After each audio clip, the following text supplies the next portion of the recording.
Okay hi everyone. आज हम HCV का क्वेश्चन नंबर 20 डिस्कस करेंगे। So it says find the value of I1 by I2 in figure if R is 0.1, 1 and 10.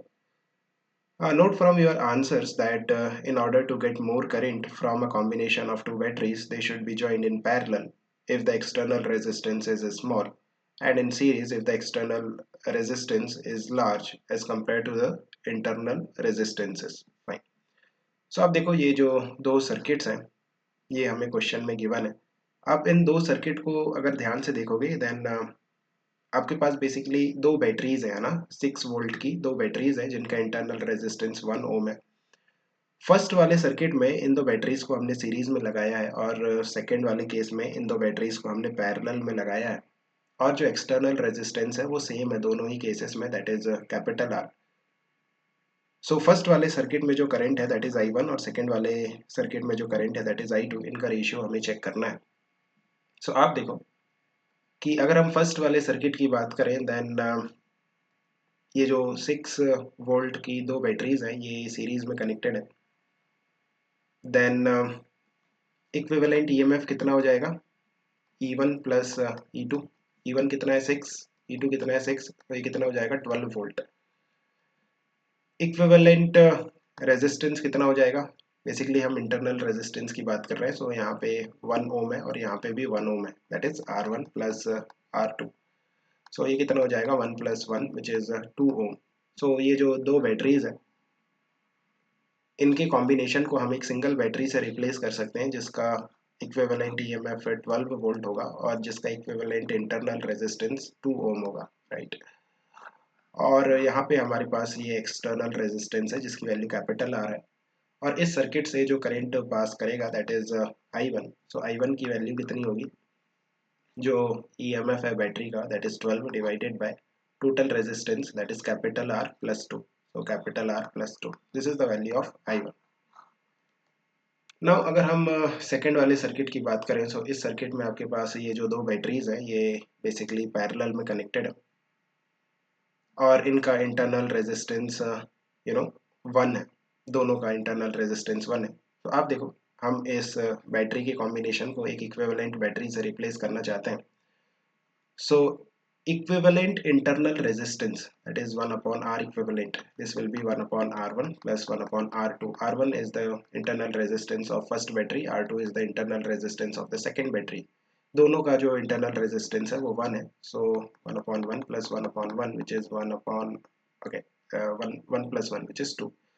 so 1 upon R equivalent कितना आ रहा है 2, it means what is the value of R equivalent, that is 1 by 2।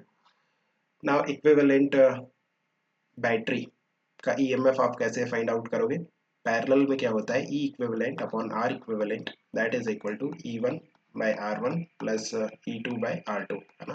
This is the formula for the equivalent EMF of the two batteries in parallel. ये हमें find out करना है।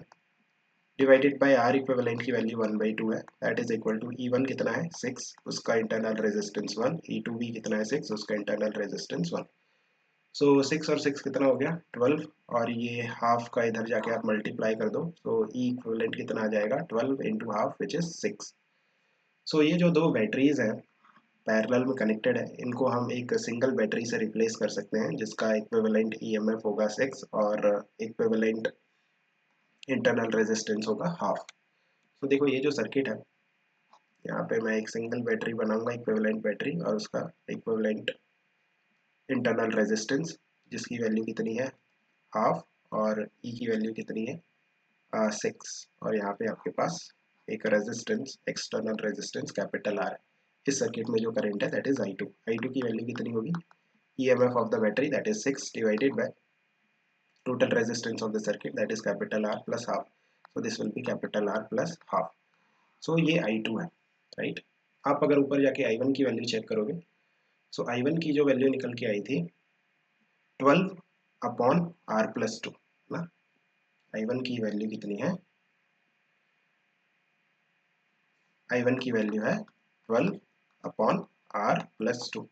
He is asking about the ratio. तो अगर हम I2 by I1 की बात करें, I1 बाई I2 पूछ रहा है और I2 by I1, he is saying I1 by I2। Okay, so I1 by I2,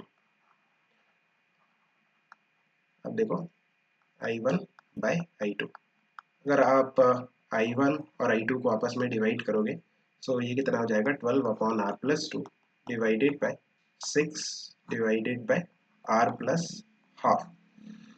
सो इसको थोड़ा सिंप्लीफाई कर लेते हैं, है ना।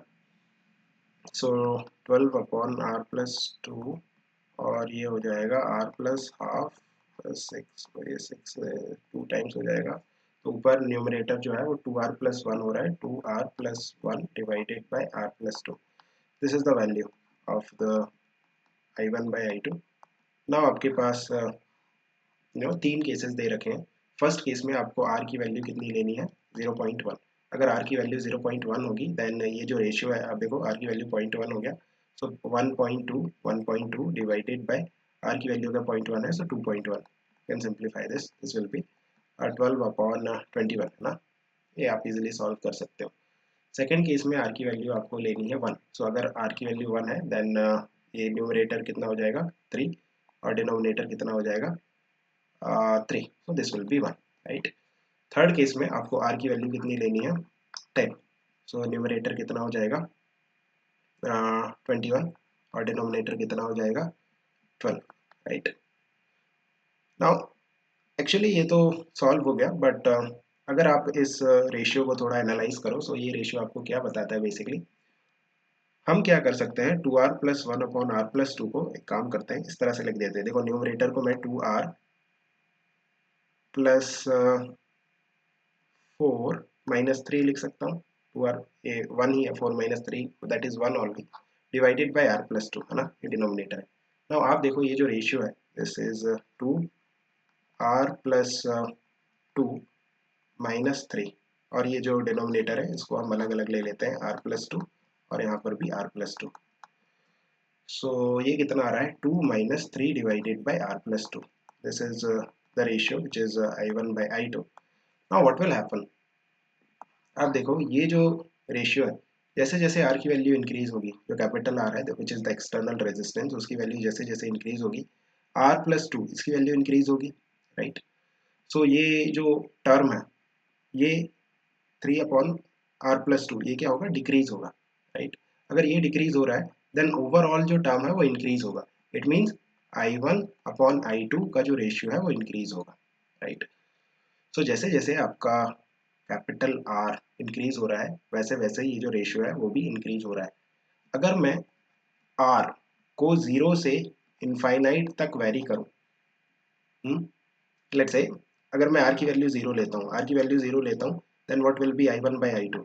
I1 by I2 की जो वैल्यू होगी for R is equal to 0, for R is equal to 0, what is the value of I1 by I2, R 0 put करोगे so 2 minus 3/2 which is nothing but 1/2, right. और अगर मैं for R is equal to infinite, अगर R की value infinite यहाँ पे put करोगे so what will be the ratio I1 by I2 that is equal to 2 minus, अगर R की वैल्यू इनफाइनाइट है तो ये पूरा टर्म 0 हो जाएगा, सो 0 दैट इज इक्वल टू 2। सो आप देखो फर्स्ट केस में आपका जो I1 है, राइट, वो I2 का आधा है, और सेकेंड वाले केस में जो I1 है वो I2 का डबल है। यू गेटिंग, लाइक जब हम R की वैल्यू इंक्रीज कर रहे हैं ना तो आपका जो I1 है उसकी वैल्यू इंक्रीज हो रही है। Now you can easily read that statement given in the question and figure out what actually he is trying to say. Okay, fine. Keep working out. Best of luck. Yeah.